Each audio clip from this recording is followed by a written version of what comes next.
Hey, what's up mga guys? Oops. Atay sigutan. About kini sa mga himantayon.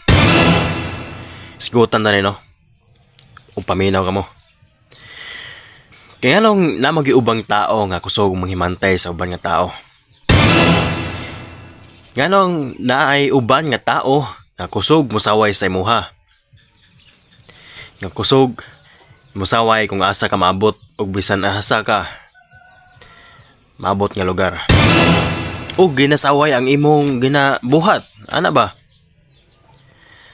Nako may istorya sa inyo ha. Yan ang gisaway man ninyo ang ubang tao. Or kung tayo ako. Naay magasaway sa kuha nga nung bisan asa daw ko maabot.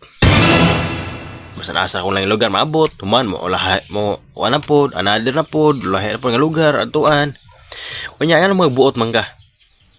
Yan magbuot man ka kung bisan asa ko maabot. Nga dili man ikaw nadala sa akong kagulingon. Wa ko na suko. Nag-istorya lang. So, kamo, kung inana mo, ayaw mo panghimantay sa ubang nga tao kung sa maabot. Kaya naiubang nga tao nga, mana sila, si Dennis. Di man na magdugay diha. O, wala na magingon anana, di ba?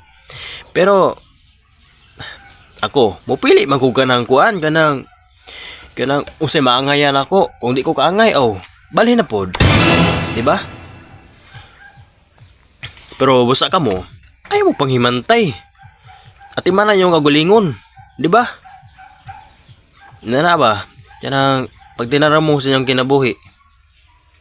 Ug moro to ang mga istorya sa mga himantayon.